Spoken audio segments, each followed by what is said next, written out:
vaina. Ok. ¿Listos?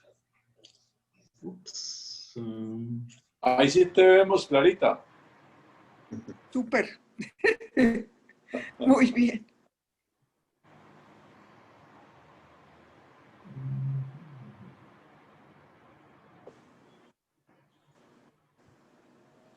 ¿Qué le habrá pasado? ¿Están viendo la presentación ya? Sí, señor. Perfecto. Perfecto. Sí, señor, correcto. Muy bien. Entonces vamos a comenzar.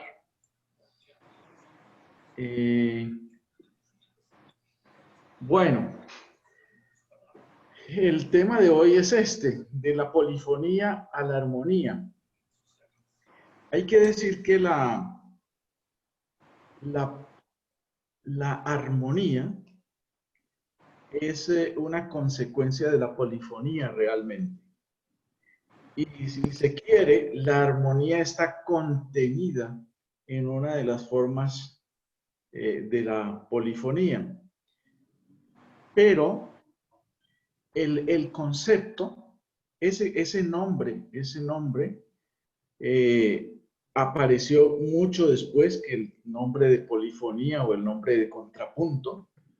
Y por eso se establece esa diferencia. Bien. Albores de otras nuove musiche.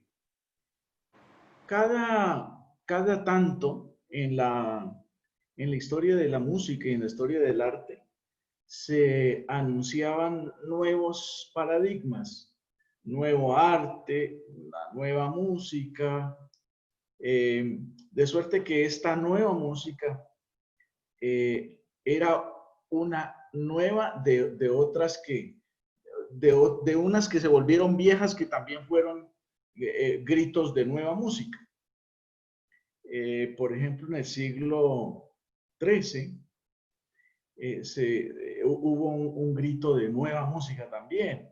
En fin, esto periódicamente sucede, pues repito, tanto en el arte en general como en la música en particular. El desarrollo de la polifonía alcanzó su más alta cota en la primera mitad del siglo XVIII. Un siglo antes, sin embargo, un grupo de músicos e intelectuales italianos concibieron la idea de proponer un arte escénico total que incluyera la música, inspirado en el teatro griego. A comienzos del siglo XVII, teniendo como uno de sus líderes al padre de Galileo Galilei, se anunció el surgimiento del drama y música, que más tarde se conocería como la ópera. Las exigencias funcionales de este nuevo género tendría implicaciones muy significativas en la evolución del lenguaje musical de Occidente y provocaría la aparición del nuevo stile, que con el pasar del tiempo acabaría con la hegemonía del contrapunto en los discursos musicales europeos. No desapareció el contrapunto, pero no quedó como la única manera de construir música de textura vertical. Ese es el punto. El contrapunto vocal, si no se trata de homofonía, y ahora vemos qué es homofonía, puede llegar a ser difícil, en el contrapunto vocal puede llegar a ser difícil entender los textos por la imbricación melódico-rítmica del tejido en varias voces.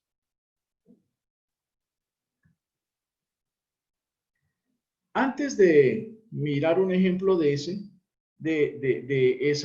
ese tipo de contrapunto que en algunos casos se conoce como contrapunto florido, pues vale la pena mirar qué cosa es homofonía. Así como la línea simple de un melos, la línea de una sucesión de alturas, como en el canto gregoriano se llamaba monodia, recuerden, monodia. La homofonía es una sucesión, pero esta vez vertical de bloques. Son bloques que se suceden uno enseguida del otro, pero es una forma de contrapunto también, es una forma de polifonía. Entonces, se denomina homofonía al tipo de polifonía en el que las líneas, o sea, las voces, marchan con el mismo ritmo. Este es literalmente el punto contrapunto, es decir, un punto contrapunto o contra varios puntos que van marchando en simultánea. Es fácil distinguirlo porque se presenta como una sucesión de bloques en los que, si se trata de una pieza cantada, todos los intérpretes entonan el mismo texto en simultánea, pero con diferentes sonidos, es decir, el sonido que le corresponde a su línea, la primera voz, la segunda voz, la tercera, la cuarta, etc. Estas estructuras con frecuencia se encuentran en los himnos y otras obras corales similares. Vamos a escuchar un breve ejemplo de Juan de la Encina. En España no se conocían como madrigales, pero en realidad estos son madrigales. Este Juan de la Encina es un madrigalista, digamos, español del siglo XV-XVI, comienzos, queda entre ambos siglos, Juan de la Encina. Vamos a escuchar esto que se llama, esto es una canción muy conocida que creo que se llama Todos los bienes del mundo.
Que mañana viene la muerte y vamos vámonos para el canal. No te acuerdes nada, que está viendo la sirena, que mañana hay una guerra. Muy bien, como pudieron observar, todo el coro, en este caso las 4 voces, cantan el mismo texto simultáneamente. Por eso en este caso es bastante fácil escuchar el texto, entenderlo. Sin embargo, en otro tipo de contrapunto, como el canon que vimos en la clase pasada, ya no siempre es fácil escuchar, entender el texto, porque como se van montando la misma melodía desfasada, entonces las sílabas obviamente no concuerdan y es difícil entenderlo. Vamos a mirar un ejemplo de canon aquí.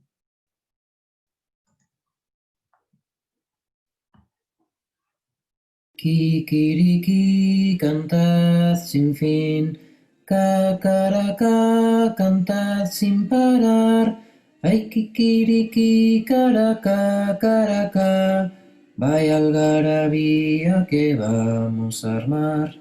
Kikiriki, cantad sin fin. Cacaraca, cantad sin parar. Ay, kikiriki, cantad sin parar. Vaya algarabía que vamos a armar. Ay, kikiriki, cantad sin parar. Ay, kikiriki, cantad sin parar. Ay, kikiriki, cantad sin parar. Ay, kikiriki, cantad sin parar. Ay, kikiriki, cantad sin parar. Ay, kikiriki, cantad sin parar. Bueno, como observamos en este diagrama de entradas, pues lo que estamos observando allí es que las 4 pequeñas melodías se van entrando en retardo, ¿cierto? Y cuando se oyen todas 4, pues aquí todas las sílabas, ninguna de las sílabas concuerda. Muy bien. Entonces, en estos casos de estructuras polifónicas imitativas, como es el caso del canon, si hablamos en sentido vertical, propiamente dicho, se puede observar que ninguna línea cantada coincide con la de las otras voces. Por esta razón, la comprensión de los textos en los tejidos polifónicos no homófonos puede llegar a ser muy difícil.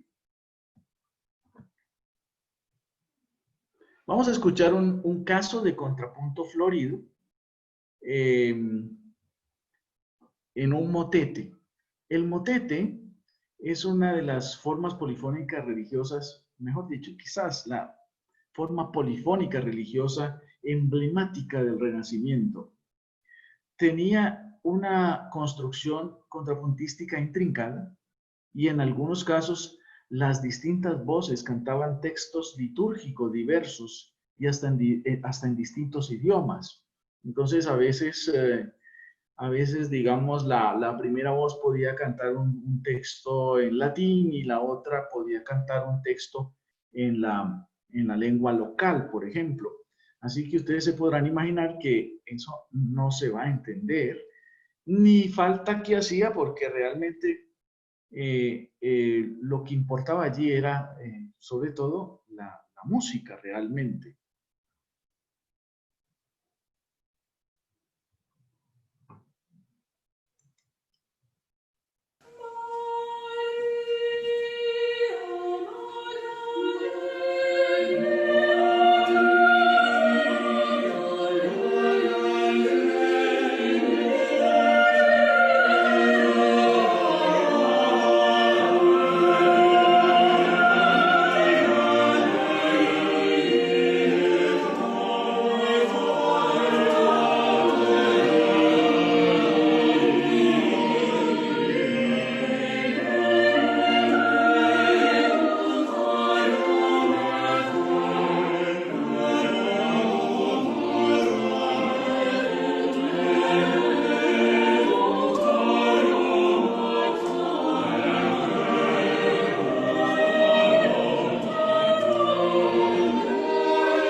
Bueno, además este coro es extraordinario. Esto es música de otro de los contrapuntistas españoles, de Guerrero. Muy bien, otro ejemplo de ese contrapunto florido lo tenemos aquí en un grupo de estos grupos que suele organizar Jordi Sabal, que lo vemos aquí bien joven, con acompañamiento de instrumentos de época. Jordi Sabal allí está tocando lo que se llama una viola da gamba, igualmente el de enseguida. Esta es una viola da gamba, esta es otra viola da gamba, esto es una tiorba, un laúd bajo, y abajo alcanzamos a ver un bajón, como le decía, que era como el antecesor del fagot. Y este instrumento quizás es una flauta, no alcanzo a ver, o un cromorno. Habría que mirar un poquito a ver de cuál se trata. Muy bien.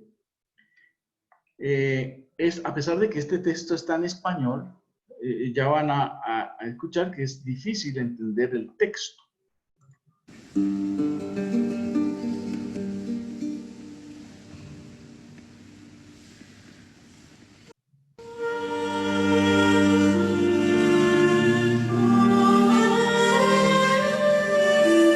No, perdón, este texto está en latín.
Aprovecho para decir que esto que estamos viendo, en cuanto al conjunto, es lo más parecido a lo que se entendía por orquesta en ese tiempo, ¿no? Las orquestas renacentistas, inclusive las mismas orquestas barrocas, eran orquestas muy heterogéneas. Allí vimos, por ejemplo, 4 violas da gamba, o sea, gamba es pie en italiano. 4 violas de pie de distintos tamaños. Vimos un sacabuche, que era como los españoles le llamaban a lo que después fue el trombón.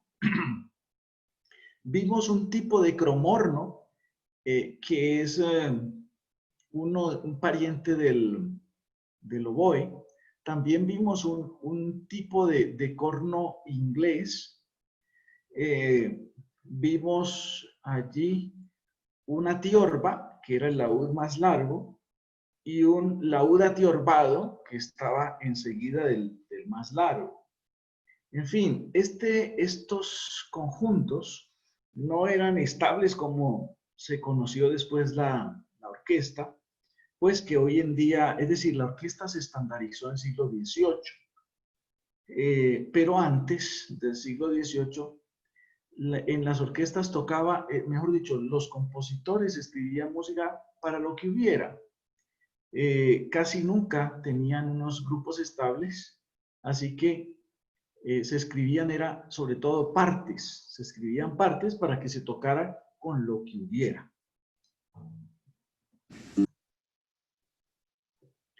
Para la propuesta del drama con música, una textura musical como la polifonía florida, la que acabamos de escuchar, en la que no se entiende con facilidad el texto cantado, no resulta funcional porque se trata de contar historias de cierta extensión en boca de los intérpretes cantantes. Este fue uno de los motivos que impulsó a los primeros compositores del género a idear una estructura que no interfiriera con este aspecto de la inteligibilidad textual y que, en lo posible, reforzara las intenciones dramáticas. Para dar respuesta a estos requerimientos, se creó la textura que terminó suplantando al estilo contrapuntístico en el periodo clásico romántico, la melodía acompañada, que comenzaría la era de lo que se conoció como la armonía funcional. Esta textura se caracteriza por tener 2 elementos en juego, la melodía y el acompañamiento. En alguna época los italianos denominaron a este complemento, al acompañamiento, como ripieno, el relleno.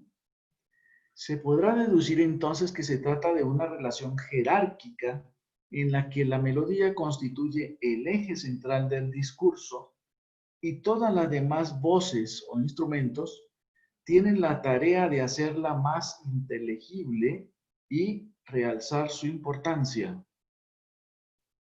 Esto, entonces, repito, es una de esas consecuencias que trajo el intento de volver otra vez a renacer, hacer renacer el teatro griego según el pensamiento renacentista, que no es cierto, digamos. O sea, lo que demuestra esto es que ellos sabían poco de historia, más bien. Lo que hoy en día se sabe del teatro griego, pues era otra cosa completamente distinta a eso.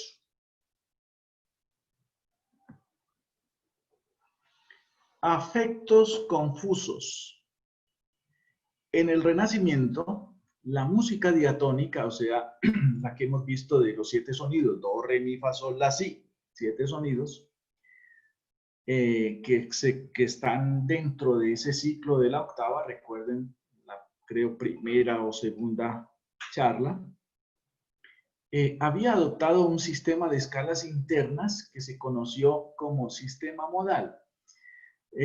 No voy a entrar aquí en los detalles del sistema modal, que es inclusive un poco confuso, con un ingrediente adicional de la confusión. Es que una cosa era lo que se leían los textos de lo que era eso, lo que era ese sistema, y otra cosa era lo que hacían los músicos y la gente que hacía música. Pero, a ver, había en los textos de música del Renacimiento y del Barroco, la música estaba muy conectada con teorías filosóficas y con teorías discursivas, inclusive relacionadas pues con la retórica. También siempre tratando de hacer alusión a la música y al arte griego, los músicos del Renacimiento modificaron el sistema modal que venía desde la Edad Media, que era en una sola línea, que es el canto llano, ¿cierto?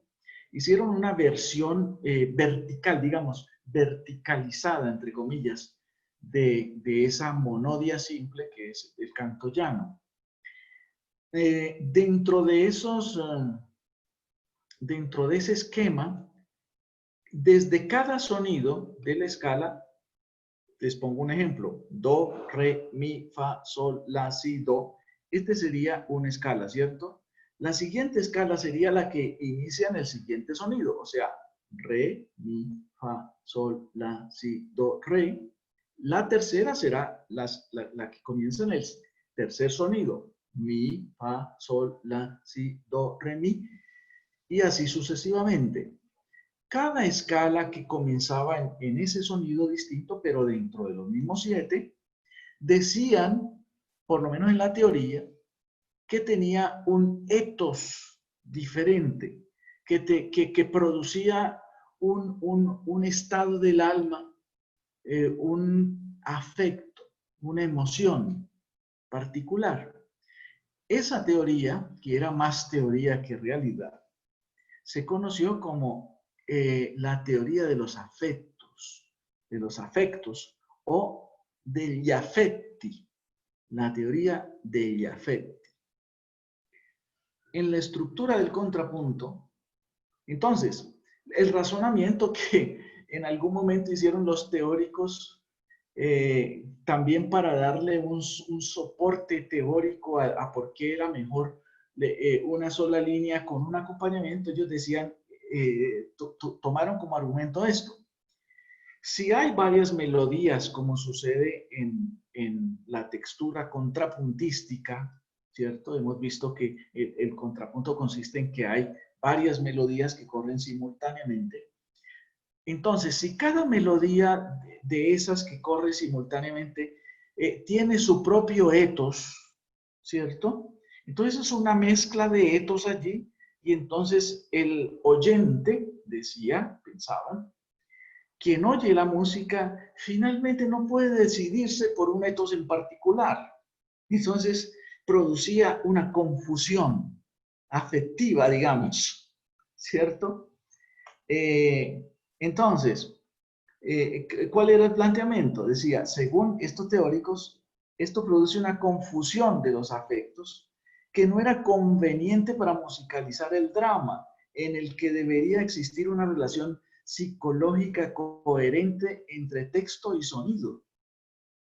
Entre otras cosas, y debo decir aquí, para mí personalmente resulta supremamente difícil siempre escribir música con texto, porque encontrar la relación psicológica entre el texto y el sonido, entre texto y melodía y texto y armonía, es una de las cosas más complejas, inclusive hasta misteriosas, de la música, sin lugar a dudas. Bien. Aquí vamos a escuchar un recitativo, entonces. Esto es una de las primeras épocas famosas de Monteverdi. L'Orfeo de Monteverdi. Entonces, en este es el esquema de lo que se llamó el recitativo secco. Entonces, en el esquema de organización vertical, el esquema de organización vertical tuvo algunas variantes. Una de las primeras protoformas empleadas fue este que se llamaba el recitativo secco, común en las óperas barrocas, que consiste en fragmentos semicantados o semihablados, un poquito relacionado con, inclusive hasta con la salmodia gregoriana, ¿no? En cuanto a que no tiene medida isócrona, son textos que van a su propio ritmo, al ritmo de las palabras. Pero a ese texto cantado o semicantado se le intercalan acordes o se ponen acordes sostenidos largos, tocados casi siempre por clavecín, órgano o laúd, o eventualmente, y como es este caso, en una versión un poco más actualizada, sosteniendo con acordes largos, haciendo como un background o como un colchón. Con el tiempo, los recitativos se hicieron más ondulantes e isócronos y dieron origen a las arias, las romanzas y otros modelos de melodía cantada con acompañamiento. Vamos a oír entonces este recitativo de Monteverdi.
Esta área, pues estás muerta, sería.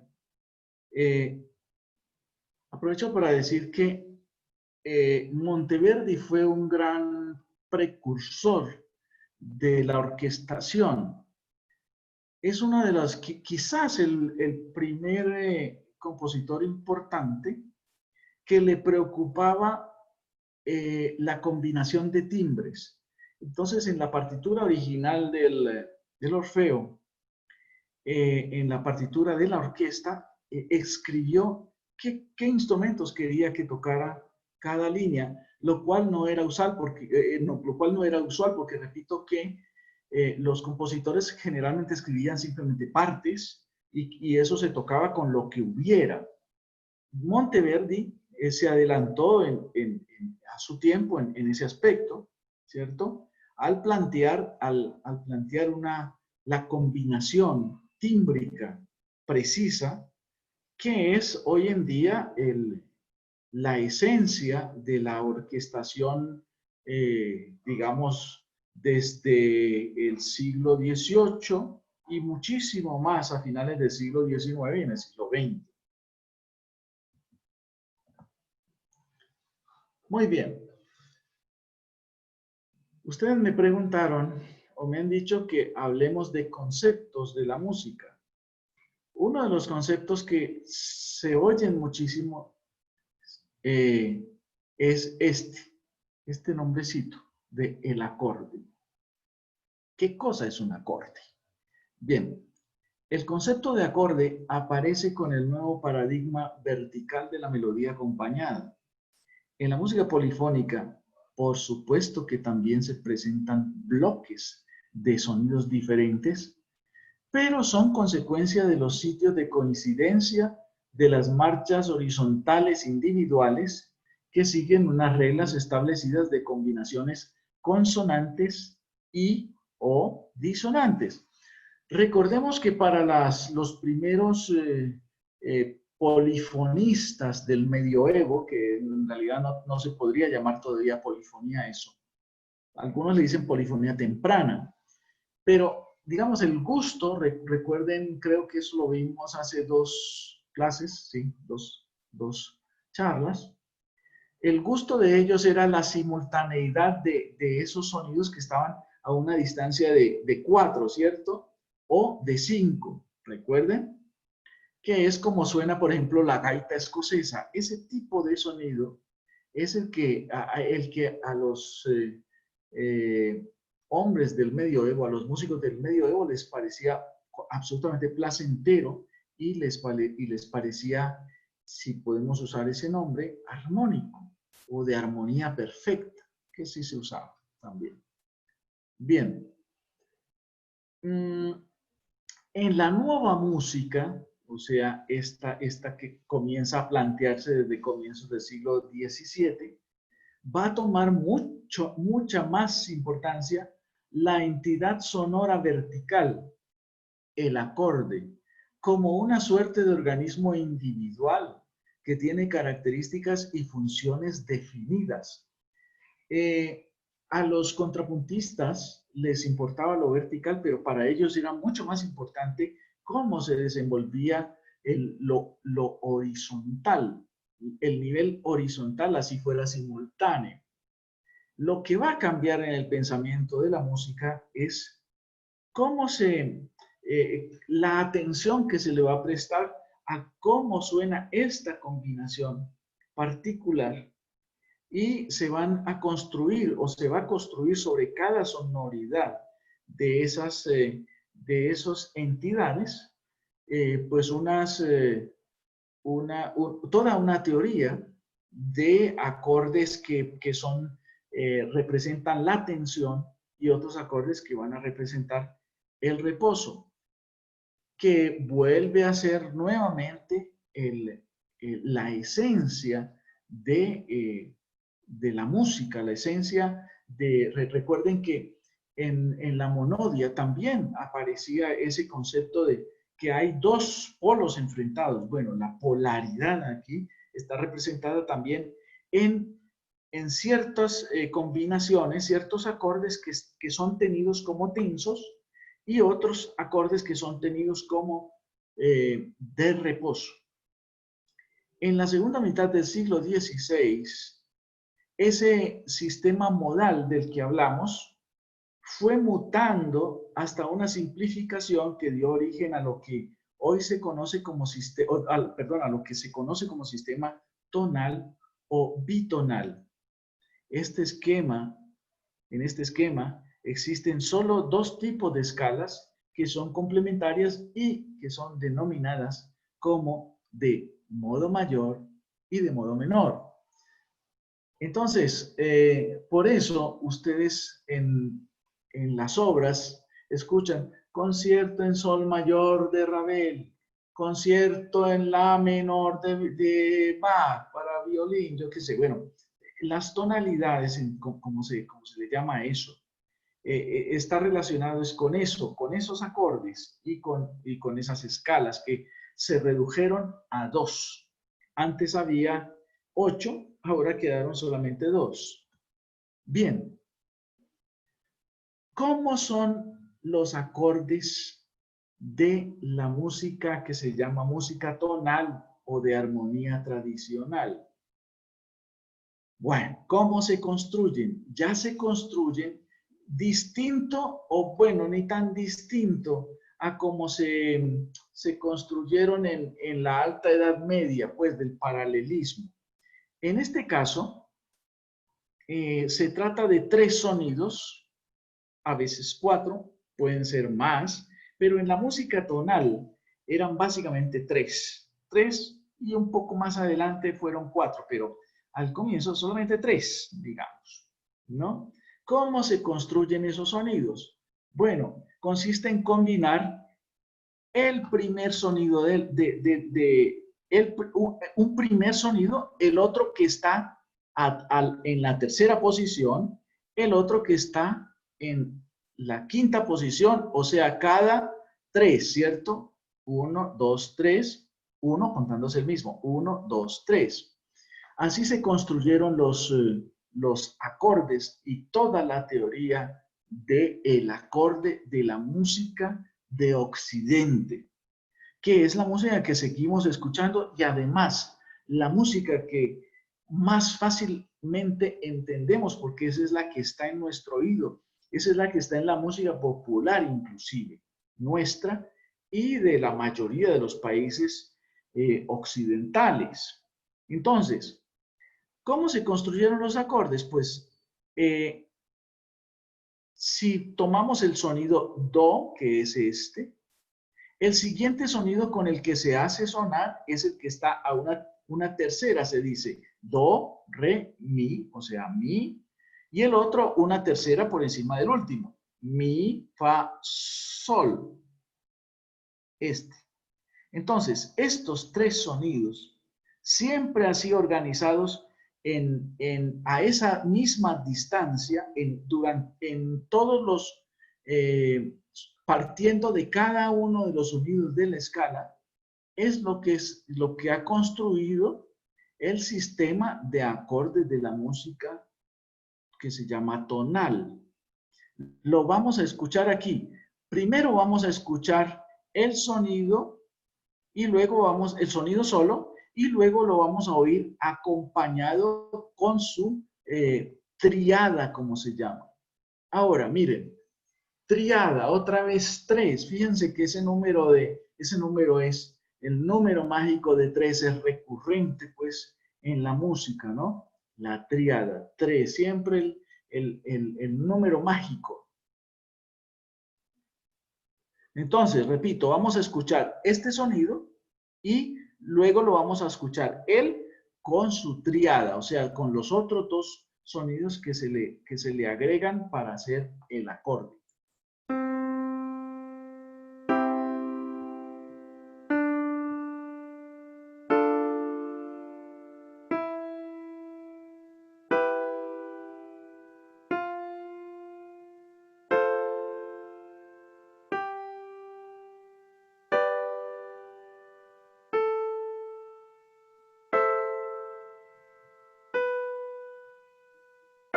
Y aquí vuelve al comienzo. Listo. Muy bien.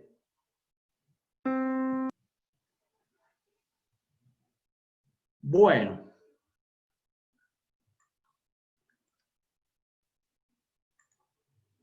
Vamos a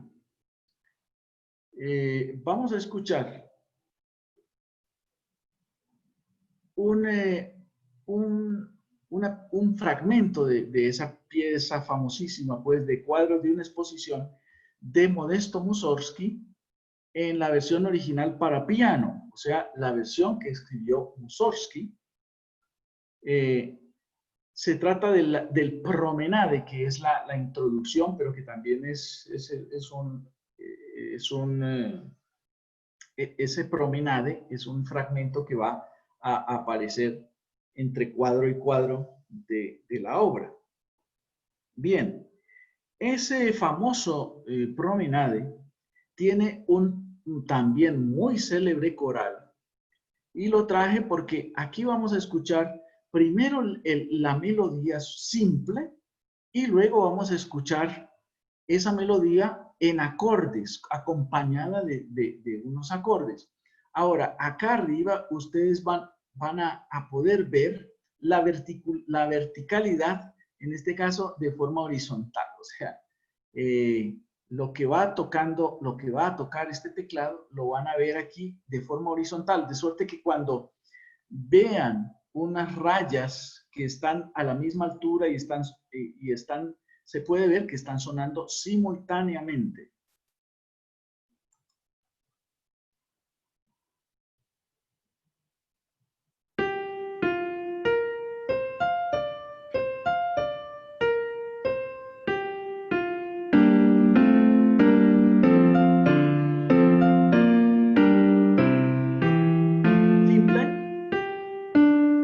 Simple, acorde, línea simple, acordes,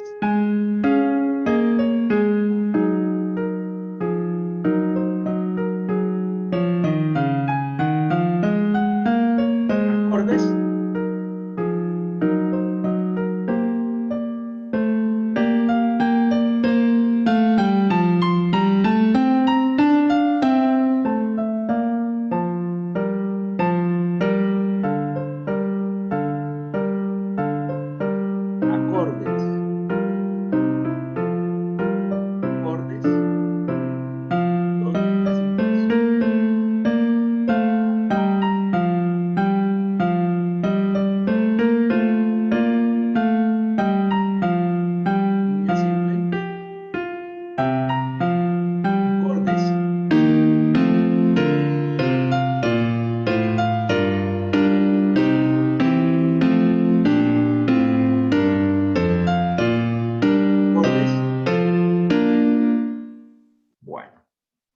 Muy bien.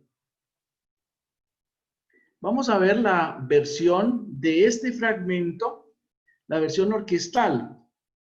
La quise traer por varias razones. Esto que vamos a escuchar es lo que hace, es el trabajo de los orquestadores. Este es el trabajo de pasar una pieza que está escrita para un instrumento determinado y hacer una versión, en este caso, para una orquesta o para un grupo de cámara, en este caso, para una orquesta. De este cuadro de una exposición, varios compositores contemporáneos a Mussorgsky y posteriores hicieron versiones, porque es una obra extraordinaria y que sugiere el trabajo orquestal. La mejor de todas y la que ha quedado para la posteridad ha sido la de Maurice Ravel, porque por muchas razones. Bueno, Maurice Ravel es el paradigma, uno de los grandes paradigmas de la orquestación moderna, junto pues a Stravinsky, Bartók, quizás Debussy también, en fin, es una serie de compositores que trabajaron mucho el concepto, como se ha llamado, de color orquestal. Entonces, fíjense que esos acordes, esas líneas simples y esos acordes, miren cómo se convierten en una versión orquestal. La orquesta se considera técnicamente como un instrumento. Entonces, oímos esta versión en el instrumento piano, ahora lo vamos a oír una versión para el instrumento orquesta.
Bueno, fíjense que Ravel no le puso ninguna nota distintas a las que escribió Mussorgsky.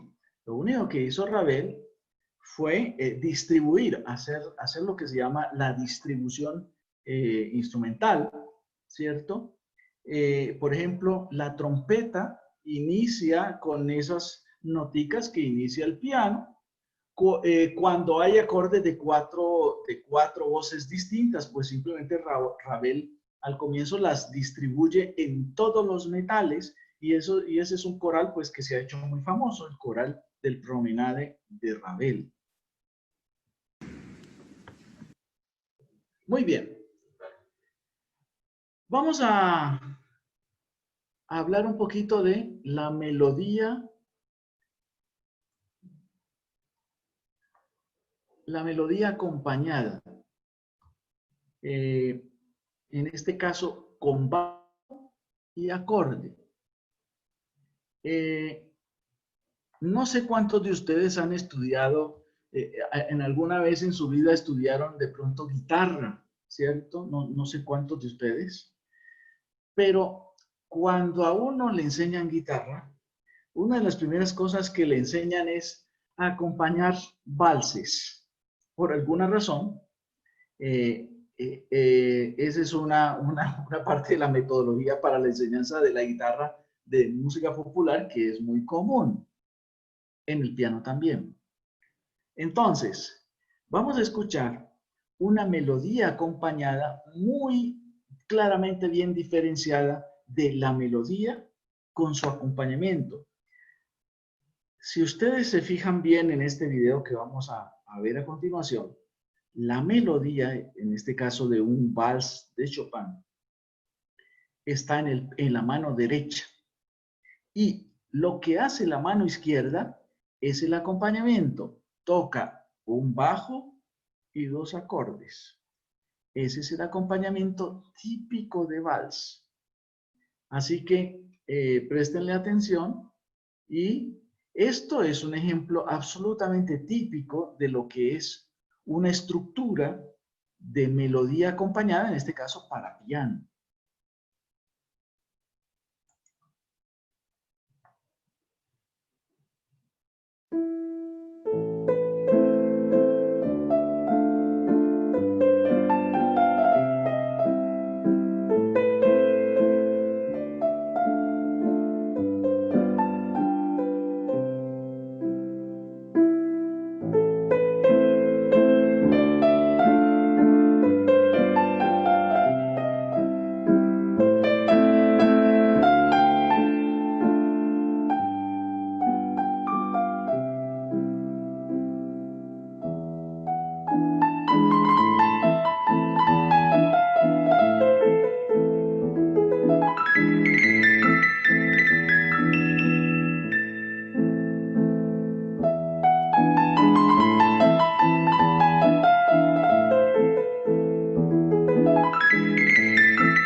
este video es muy interesante porque el diagrama que ustedes ven arriba que va corriendo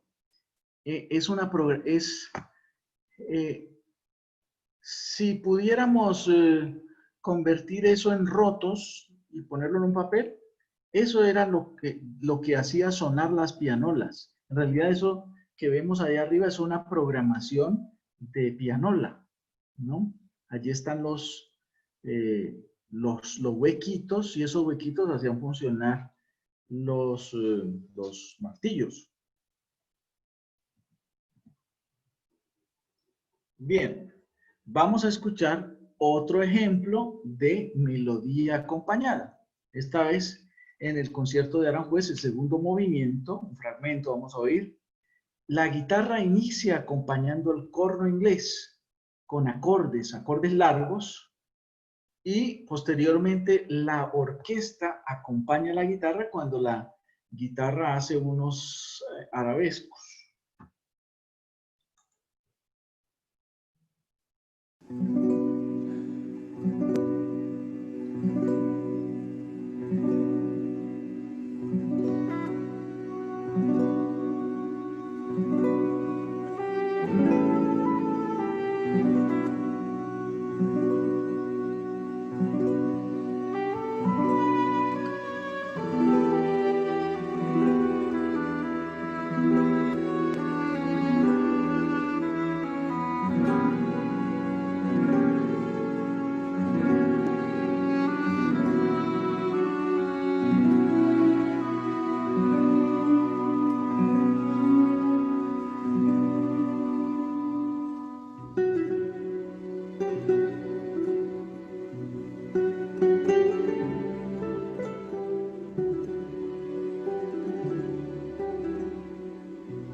Muy bien.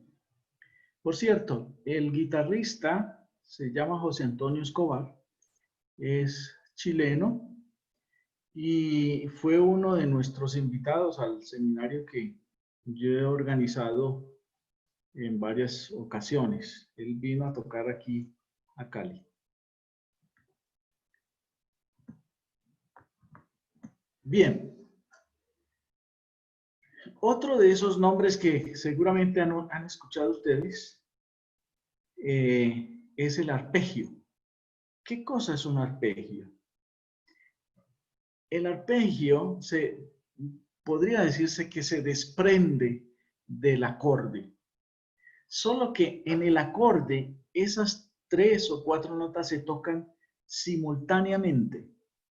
En cambio, en el arpegio se tocan en sucesión rápida, casi siempre. Bueno, pues hay arpegios lentos también, pero se trata de los sonidos del acorde que se desplegan, como se dice en música, acordes desplegados también se dice con relación al arpegio.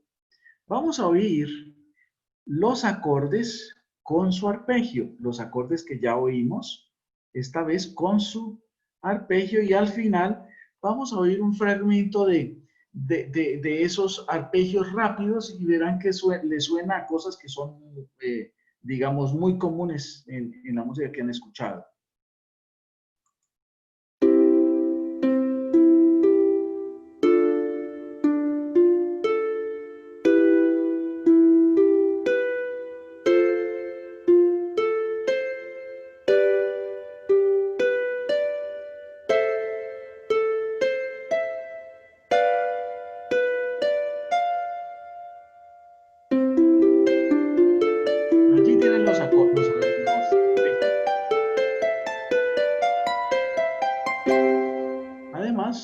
arpa, que es el instrumento de arpegio por excelencia, ¿no?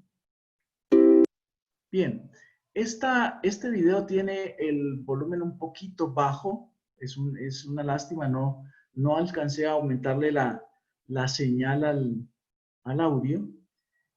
Ojalá lo pudieran oír con audífonos porque, bueno, el arpa, que tiene un papel importante allí, se puede perder si no se tiene o amplificado o con audífonos. La otra cosa sobre la que les llamo la atención de este pequeño video es el tremendo tenor que van a escuchar allí.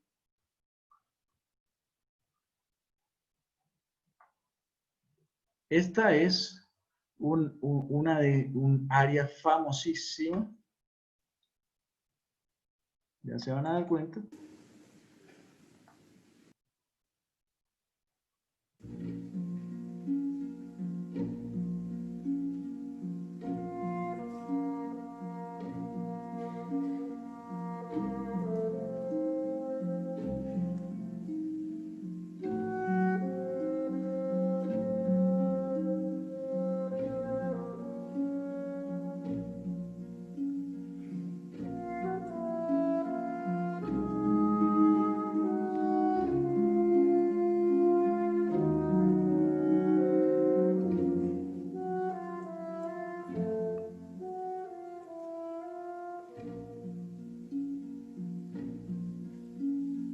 Una furtiva lagrima negli occhi suoi spuntò. Quelle festose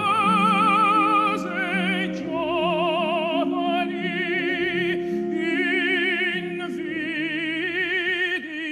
invidiar sembrò. Che più cercando io vo',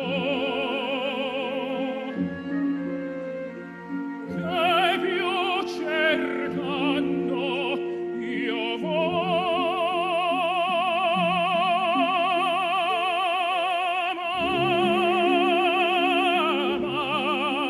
si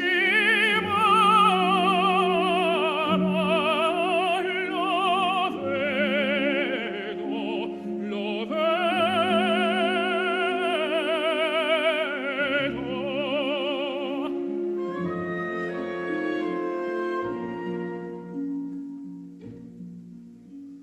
Un solo istante i palpiti del suo bel cor sentir, i miei sospir confondere per poco a suoi sospir. I palpiti sentir, confondere i miei co' suoi sospir. Cielo si può morir, di più non chiedo, non chiedo.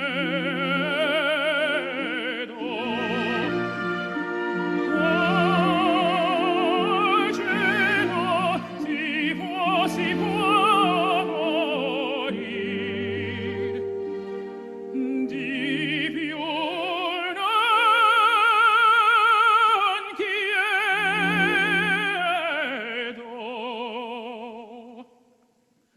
non chiedo.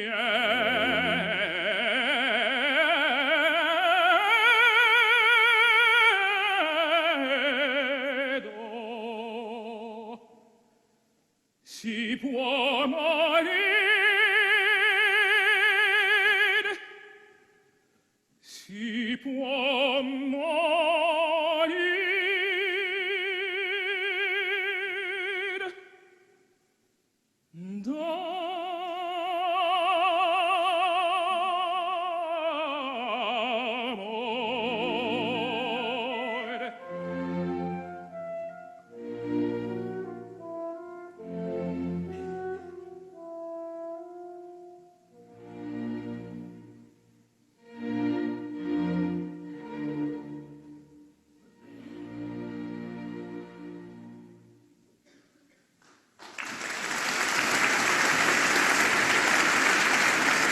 Bien, como puede verse, el arpegio es un recurso técnico de la textura que es extraordinario para, como acompañamiento, porque produce pues, una sensación de lleno, de plenitud realmente. Bien, los stile galante del siglo XVIII. Aaron Copland dijo que la melodía es por lo general aquello de lo que trata la obra. Al morir Bach en 1750, muere con él la era de los grandes contrapuntistas y el gusto de los compositores, comenzando por su hijo Carl Philipp Emanuel, a partir de ese momento se inclina hacia el empleo del esquema de la melodía acompañada, ya no solo en la ópera, sino también en la música instrumental. La melodía, el tema, el motivo se convierte casi en una obsesión de los creadores, parecida quizás a la del grito de aquellos poetas románticos de mi vida por una metáfora. No había cosa más importante para un músico del siglo XVIII, segunda mitad, y siglo XIX, que encontrar la melodía. Literalmente es así, encontrar la melodía, encontrar el motivo, el tema. La melodía se convierte en el núcleo de la composición. Mientras haya la idea de un tema, todo está salvado. El relleno, en cierta medida, es un asunto mecánico que consiste, en la mayoría de los casos, en un arpegio de las triadas muy característico que se conoce con el nombre de bajo Alberti, llamado así por Domenico Alberti, un compositor italiano del siglo XVIII que usó este recurso en la música para piano y al que se le recuerda solo por eso. Les confieso que yo no conozco ninguna obra de Domenico Alberti.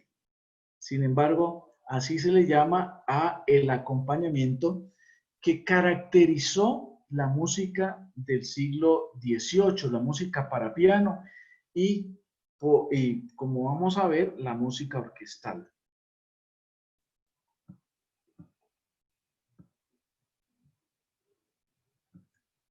A ver, en esta célebre sonata de Mozart se emplea el bajo Alberti para acompañar la melodía en el comienzo y bueno, más adelante aparecen otros tipos de arpegio.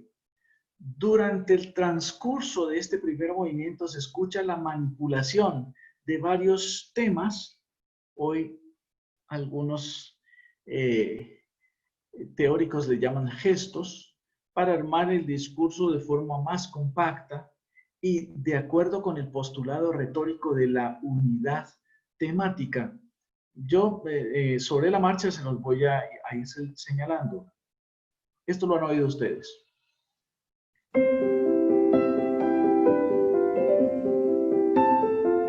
Ese es el bajo Alberti. Allí ya no. Acordes.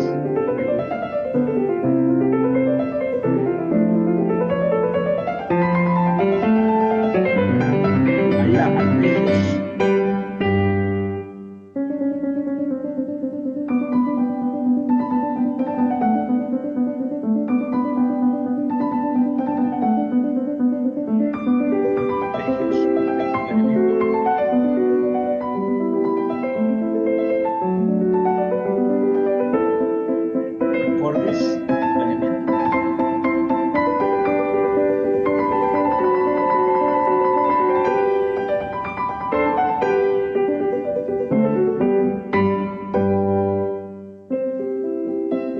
El Alberti.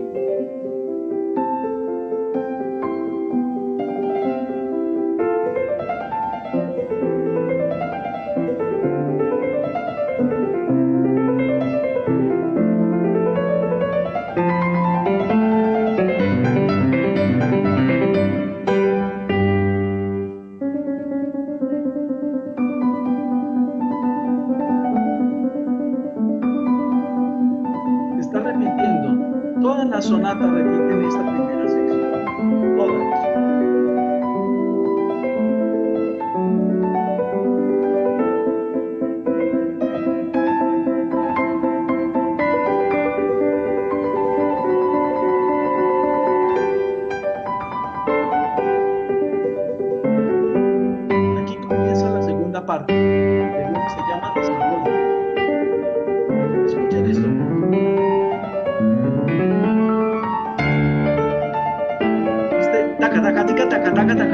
ese es uno de los temas que está desarrollando.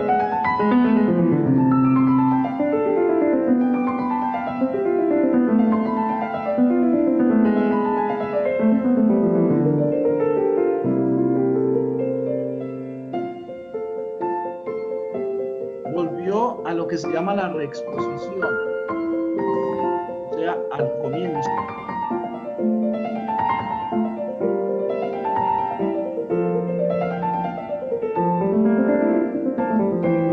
En realidad era falsa reexposición.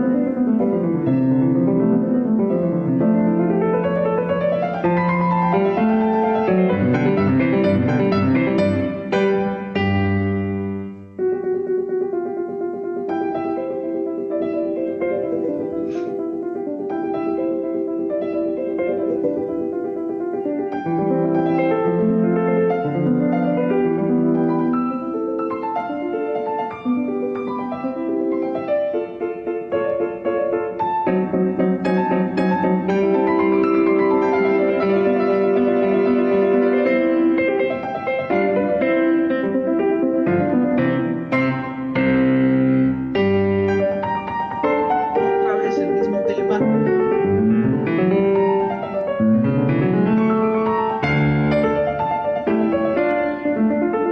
Es un juego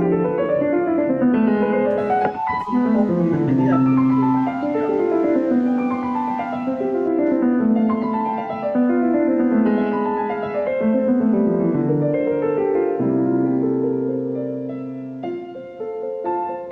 Y aquí comienza ya a repetir.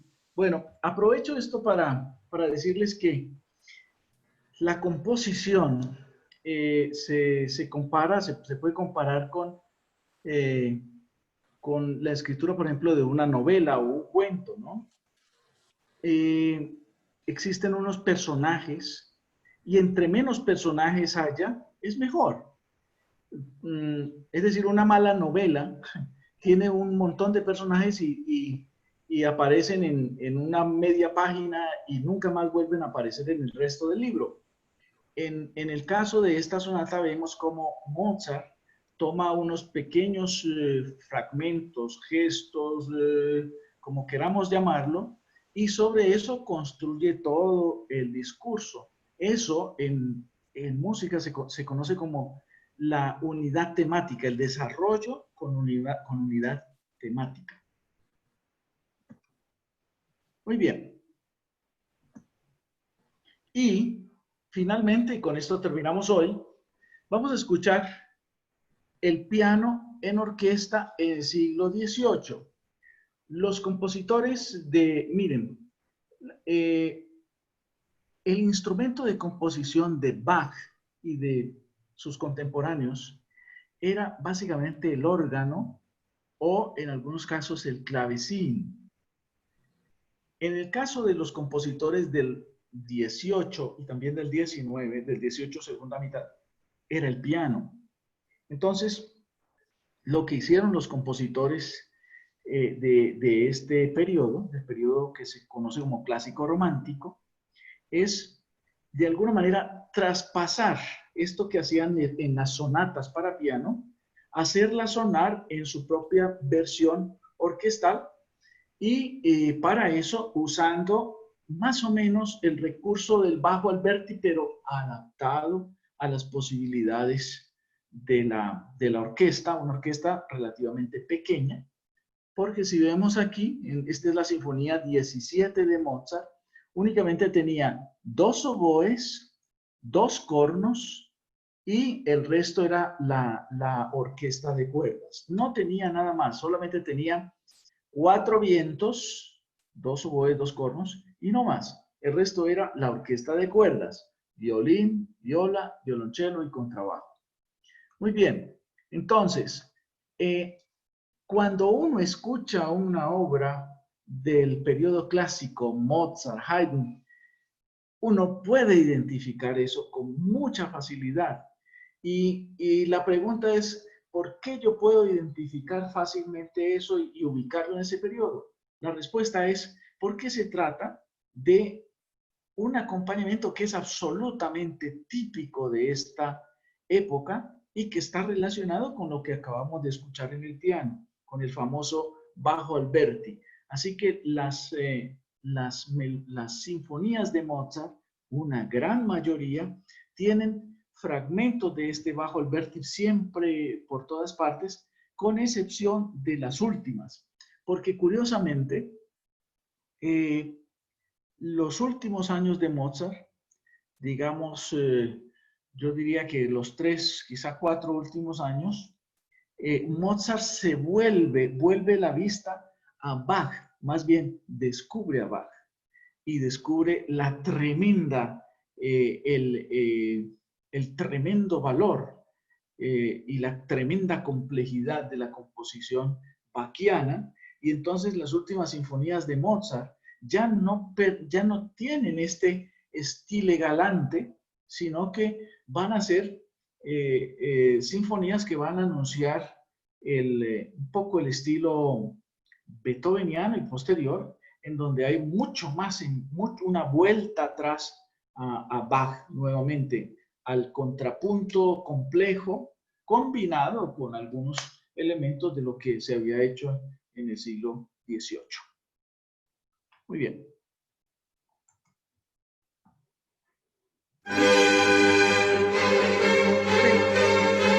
Chan, chan, chan, chan, chan, chan, chan, chan. Ese es el bajo del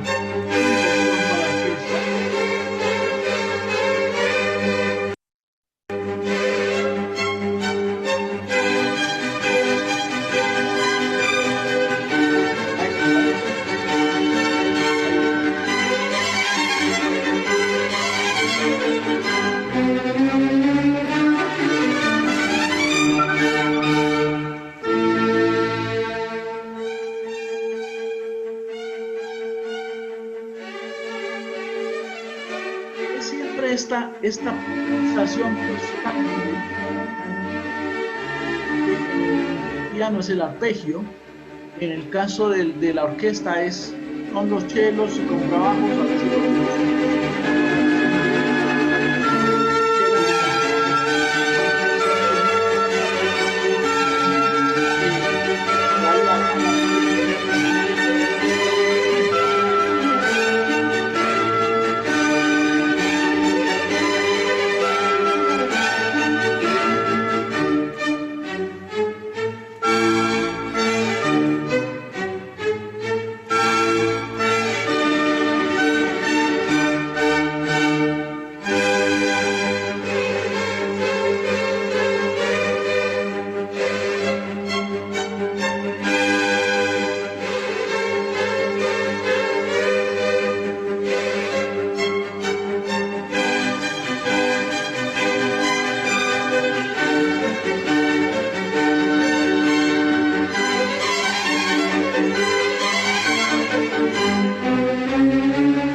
veces una versión orquestal del bajo Alberti.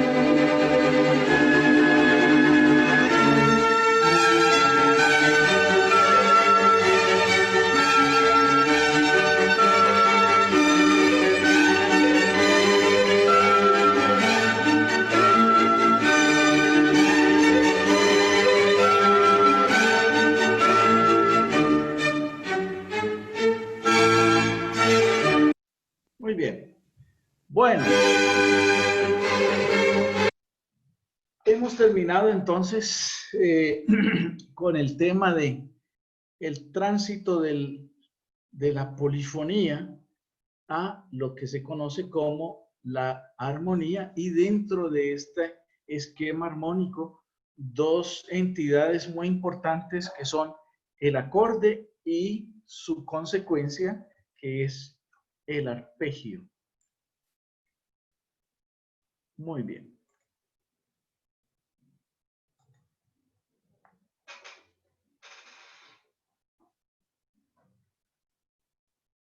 ¿Algún comentario?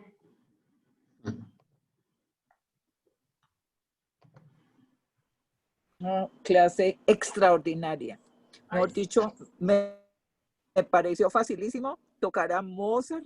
Yo no entiendo por qué es tan compleja la música y por qué hay ahora tan pocos seguidores o compositores de música clásica, pero con esa clase que tú acabas de darnos, mejor dicho, mañana empiezo a tocar mi piano como Mozart, como Bach. No, yo estoy fascinada con toda esta cosa. Una cosa que creía que era dificilísima de entender y es una cosa supremamente fácil, es decir, como lo explica Héctor, y queda uno enamorado de la música. El profesor. Mil gracias, Héctor. Excelente, Realmente Héctor, muchas eres gracias. un gran profesor. Bueno. Muy amable, extraordinario. Que no sean aburridos. No, ¿cómo te ocurre? A nosotros nos alegra que tú no te aburras con nosotros. La clase quedó grabada, ¿la podemos tener, Héctor? ¿Podemos tener esta clase grabada? Pues yo no sé. Claro, pero pagando. Bueno, pues pagamos. ¿Cuál es el asunto? Carlos la va a vender. Apenas.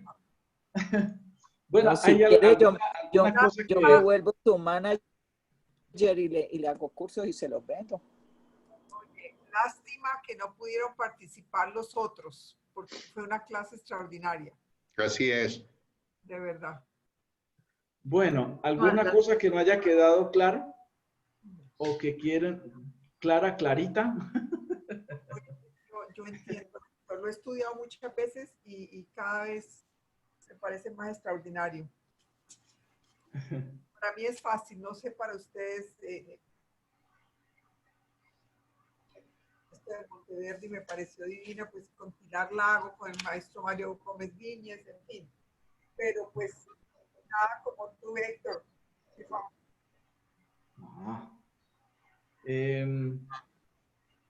Me decías el otro día, Clara, que querías que de pronto habláramos de algunos conceptos,